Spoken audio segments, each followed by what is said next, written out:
بسم اللہ الرحمن الرحیم۔ السلام علیکم ورحمۃ اللہ وبرکاتہ۔ امید کرتی ہوں کہ آپ سب اللہ رب العزت کے فضل و کرم سے خیریت سے ہوں گے۔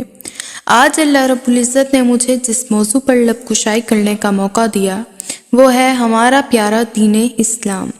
دعا ہے کہ اللہ پاک حق اور سچ بیان کرنے کی توفیق عطا فرمائے اور غلطیوں سے درگزر فرمائے۔ موضوع کا آغاز کرتے ہیں۔ عزیز سامعات، کیا کبھی آپ نے سوچا کہ اسلام کے معنی کیا ہیں؟ اسلام کا مادہ سین لام میم ہے۔ اس سے لفظ سلم بنتا ہے۔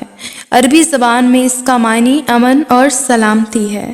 قرآن مجید میں جنت کو دارالسلام یعنی سلامتی کا گھر اسی لیے کہا گیا کہ جنت ایک ایسی جگہ ہے جو آفات و آلام سے محفوظ ہے۔ لفظ سلم سے ہی اسلام بنا ہے، جس کے معنی اطاعت و فرما برداری کرنا ہے۔ اللہ تعالیٰ فرماتے ہیں، اے ابراہیم علیہ السلام فرما بردار ہو جا۔ انہوں نے کہا، میں جہانوں کے پالنے والے کا فرما بردار ہو گیا ہوں۔ اسلام کے اصطلاحی معنی کیا ہیں؟ دین اور مذہب کے اعتبار سے اسلام کا مطلب اور اس کی تعریف کچھ یوں ہے۔ نفی اور اثبات میں اللہ تعالیٰ اور اس کے آخری رسول جناب محمد رسول اللہ صلی اللہ علیہ وآلہ وسلم کی غیر مشروط اطاعت کا سچے دل سے اقرار کرنا اسلام ہے۔ جو شخص اس تعریف پر پورا اترتا ہے وہ عرف عام میں مسلمان کہلاتا ہے۔ نفی اور اثبات۔ مسلمان کہلانے کے لیے یہ بنیادی شرط ہے۔ اسلام ایک وقت دو چیزوں کا مجموعہ ہے، نفی اور اثبات، یعنی انکار اور اقرار، کفر اور ایمان۔ مسلم یا مسلمان کہلانے کے لیے صرف اللہ تعالیٰ پر ایمان لانا کافی نہیں ہے، بلکہ یہ بھی ضروری ہے کہ اللہ ہونے کا واضح طور پر انکار کیا جائے۔ وہ شخص غیر مسلم اور مشرک ہے جو اللہ پر ایمان کا اقرار سچے دل سے کرتے ہوئے ساتھ ہی بتوں کے الہ ہونے کا اقرار بھی کرے۔ قرآن مجید میں مسلمان کی بھی یہی تعریف ہے، اور جس نے کفر کیا طاغوت کا اور ایمان لایا اللہ پر تو اس نے پکڑ لی مضبوط رسی جو ٹوٹنے والی نہیں ہے، اور اللہ سننے والا جاننے والا ہے۔ نہ ٹوٹنے والی رسی اسلام ہے۔ معلوم ہوا مسلمان وہ ہے جو طاغوت کا کفر کرے اور اللہ پر ایمان لائے۔ دونوں باتیں جمع ہوں گی تو مسلمان ہوگا، ورنہ کافر ہوگا۔ اسی طرح رسالت نبوی صلی اللہ علیہ وآلہ وسلم ہے۔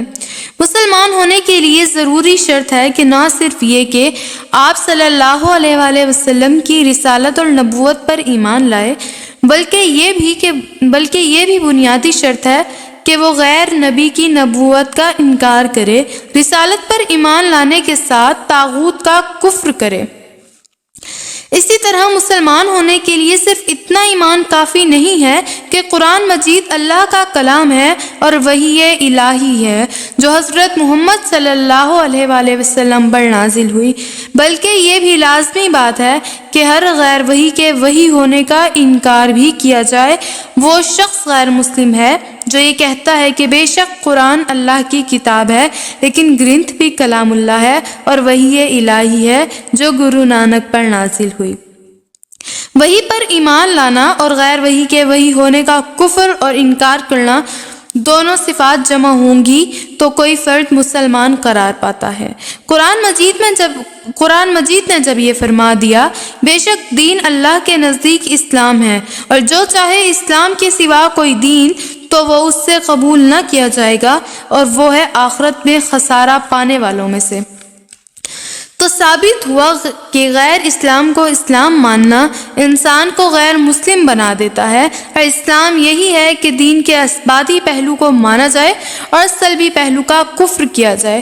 اور جب نبی کریم صلی اللہ علیہ وآلہ وسلم نے فرما دیا، جس نے لا الہ الا اللہ کہا وہ جنت میں داخل ہوگا، تو اس کے بھی یہی معنی ہیں کہ جس نے طاغوت کا کفر کیا اور اللہ تعالیٰ پر ایمان لایا صرف وہی جنت میں جائے گا۔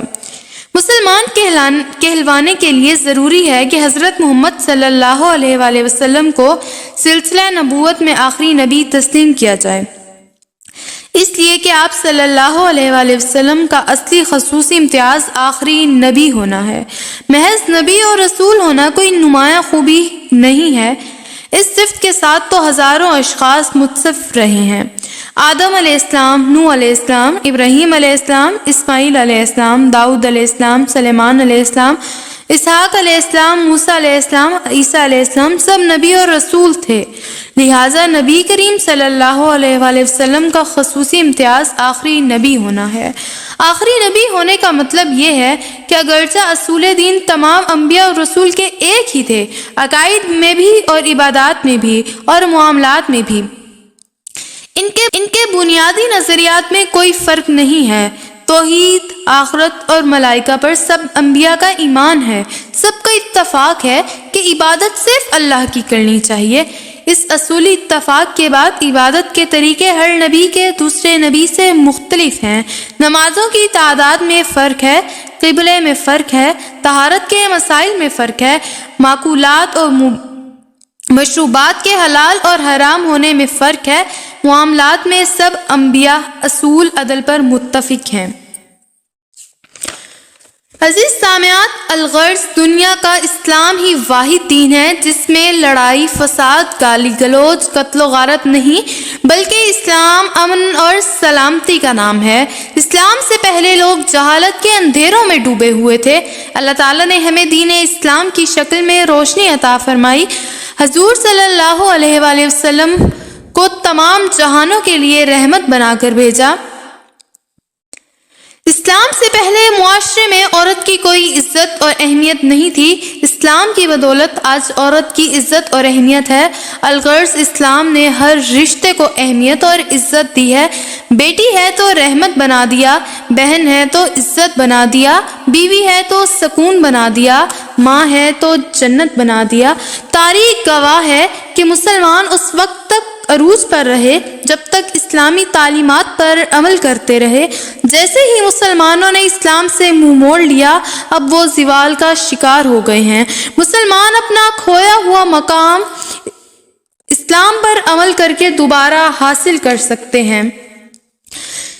دین اسلام ہی وہ واحد دین ہے جس کی مقدس کتاب نے یہ دعویٰ کیا ہے کہ اسلام ایک مکمل دین ہے۔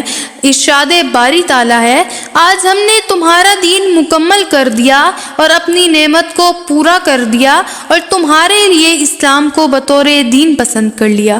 اسلام کے مکمل ہونے کی دلیل یہ ہے کہ وہ انسان کی زندگی کے ہر شعبے میں اس کی رہنمائی کرتا ہے، انسان کی پیدائش سے لے کر مرنے تک، بلکہ مرنے کے بعد کی زندگی کے لیے مکمل تعلیمات بھی موجود ہیں۔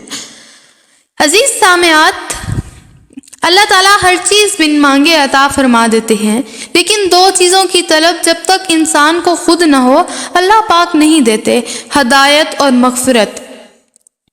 دعا ہے کہ اللہ پاک صحیح معنوں میں دین اسلام کو سمجھنے اور اس کے مطابق زندگی گزارنے کی توفیق عطا فرما دے۔ اچھی لگی ہو تو دعاؤں میں ضرور یاد رکھیے گا۔ لائک، شیئر اور سبسکرائب کرنا مت بھولیے گا اور بیل آئیکن کو بھی ضرور پریس کر دیجیے گا۔ السلام علیکم ورحمۃ اللہ وبرکاتہ۔